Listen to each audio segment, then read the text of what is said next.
Hi, I'm Russ Thrall, publisher and editor-in-chief of CollisionWeek. I recently had the chance to catch up with Dan Risley, the president and executive director of the Automotive Service Association. ASA has announced a number of initiatives in 2016, and one of the new ones, which is actually kicking off this week, is regional training events. They're being held in different markets around the country. Dan explained why they launched the new program, where they will be held, and while the initial focus is going to be more mechanical, collision will be part of the regional events in the future. We're really excited about this. It's something that's brand new for the association, and we announced that we're going to do 5 regional training events in 2016. And depending on the success of them and how quickly we could roll it out, we may be able to add more locations in 2016. But as of right now, we'll be doing training in Orlando, February 25th and 26th. We'll be doing Philadelphia, April 8th and 9th. We'll be doing Chicago, Redondo Beach, and then Las Vegas, and I'll save that for the last piece. So today, the training that we've announced has been specifically geared towards the service repair industry. But we're in the process now of overlaying collision training. So at some point, watch the press releases coming out. We will be overlaying collision with the service repair training at that same venue. Well, there's 2 things that drove the demand. I think primarily the fact that we've seen success in other areas throughout the country where the regional training is wildly popular. And I think that's driven by the fact that it doesn't cost shops a whole lot of money for them to send their technicians or their shop managers to the training when it's something that's local, they could drive back and forth. It's an expense play. So by bringing that to the marketplace, it gives us maybe an opportunity to get together with folks that we would not normally see at NACE cars. You know, the ultimate goal is hopefully to have them get a taste of the training, get a taste of what it's like, and then maybe coming out to the bigger event. But I think for now, our goal is to get out in areas that we don't have penetration and be able to provide training that they may not be getting in the market today. Another thing that we just announced on the regional training, which I think the industry is going to find extremely interesting, is we've got some strategic partnerships lined up that I think the industry probably didn't see coming. And that is, I had mentioned earlier about Las Vegas, and I wanted to save that to the end. In Las Vegas, we're actually going to be doing a regional training event in Las Vegas during Apex. So Apex and SEMA happen at the same time. They're about the same size, just on the opposite ends of the strip. But we will be doing a regional training event during Apex. And oh, by the way, the people that own Apex, which is AASA and MEMA, which are, and I'm sorry, AASA and the Auto Care Association, they own Apex. They're also going to be sponsoring our regional training events. So it's really going to be a partnership that's going to benefit both our side of the industry as well as theirs. Dan also gave us an update on the NACE Cars trade show that will be held in Anaheim this summer. In addition to events like the MSO Symposium that are traditionally very well attended, the association is making a number of updates to the event based upon the feedback from both the repairers that participate and exhibitors to the event. Planning has been fantastic, and the response has been really good. The difference between Detroit and Anaheim is obviously more of a destination city, and I think we're starting to see a pretty big lift just because of that. You know, I'm bringing my family, for instance, so I think you're going to see a lot more families participating in the event and using it as a vacation/work, which is great, which is really what we want it to be. We want it to be a family event, but there's obviously work that needs to be done as well. We've made a lot of changes to the show since last year in Detroit, just based upon the feedback from attendees.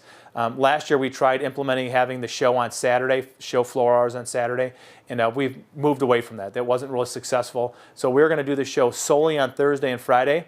And then the other change that we made, which is really interesting, is probably since the early 80s when the show first came to fruition, we've always had a general session. So right before the show would begin, we'd have some guest speakers come in, somebody famous typically, and we'd have them present to the group. And it was just a great way to kick off the show. Well, we thought maybe perhaps this year we try something different and see if we can't get people a little bit more energized. We're actually going to take all the proceeds and all the money from the general session, and we're going to put it into a welcome reception. So on Wednesday nights, we're encouraging everybody that's going to be at the show to be there and to participate in the reception. There'll be obviously hors d'oeuvres and there'll be cocktails and just really a good networking event. I mean, people come to the trade show obviously to make buying decisions, but probably equally as important for many folks is the networking piece.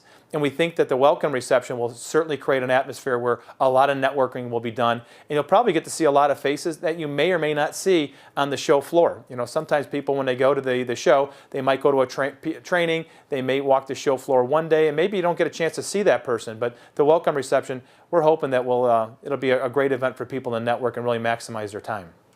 MSO Symposium is something that will always be on the agenda. It's extremely popular. We're in the process of building content for that now. As a matter of fact, we'll have our first conference call with the Advisory Council. It's great for us to be able to think that we know everything about the industry. We don't. So we try to reach out to the Advisory Council and have them shepherd us and tell us what is it that you need, what do you want to hear, and what do you don't want to hear. And that's proven to be a successful model for us the last 2 years, because the attendances continue to grow, and the response and the feedback from the surveys we've done has continued to grow as well. So we're going to keep that method of just reaching out to the Advisory Council and let them tell us what exactly they want. Some of the other changes that we've made, Russell, is we had more registered attendees in 2015 than we had in 2014. But if you walk the show floor, it did not look that way.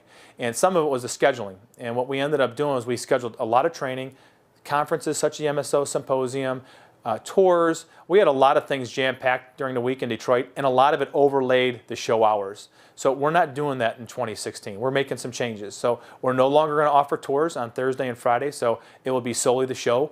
We're staggering the training so that somebody couldn't spend the entire day in a training class without actually coming on the show floor. And then actually we're taking some of the training and we're actually putting it on the show floor. So our OE training, which is free to attendees, was typically outside of the hall. We're actually going to put it in the back of the hall because we want people to be able to spend time on the show floor and be able to interact with folks. We think that's a great way to do it. It's wildly popular, the OE training, as you can imagine. The complexity of the cars are changing very quickly, and every year there's something new that they can introduce, and we'll be doing that actually on the show floor this year. One of the benefits of having it in Anaheim, we'd mentioned that it's a destination city.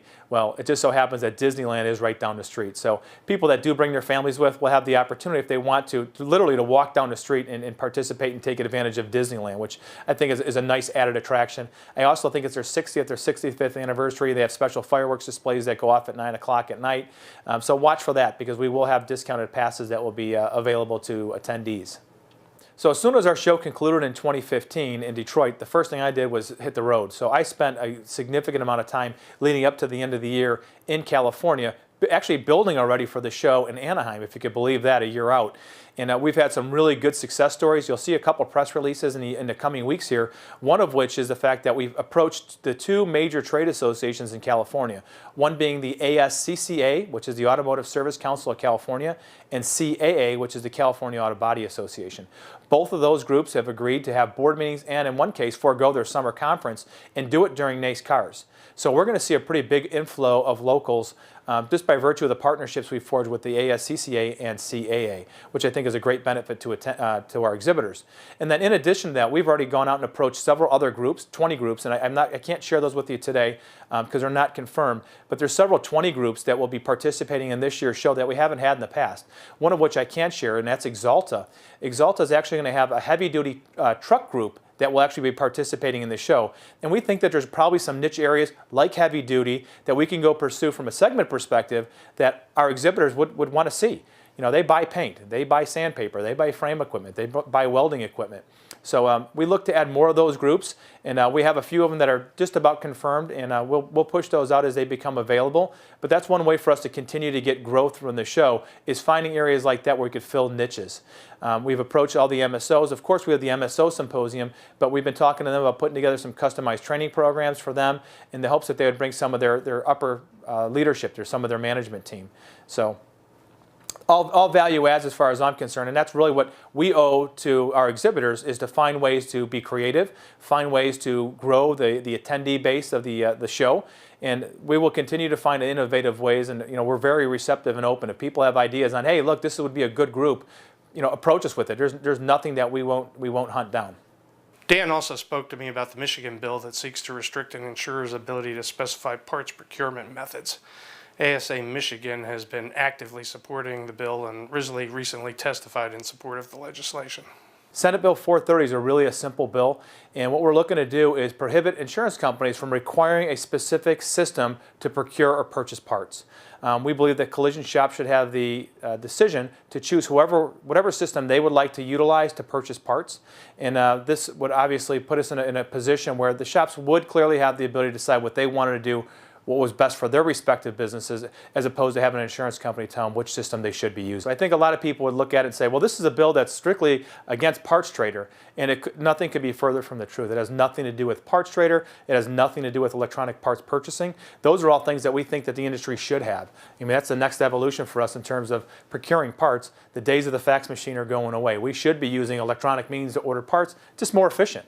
And so it is definitely not a Parts Trader bill. It's just about letting the shops choose which system is the best for them and let the market dictate, as opposed to having somebody else dictate it for somebody that's running their own business.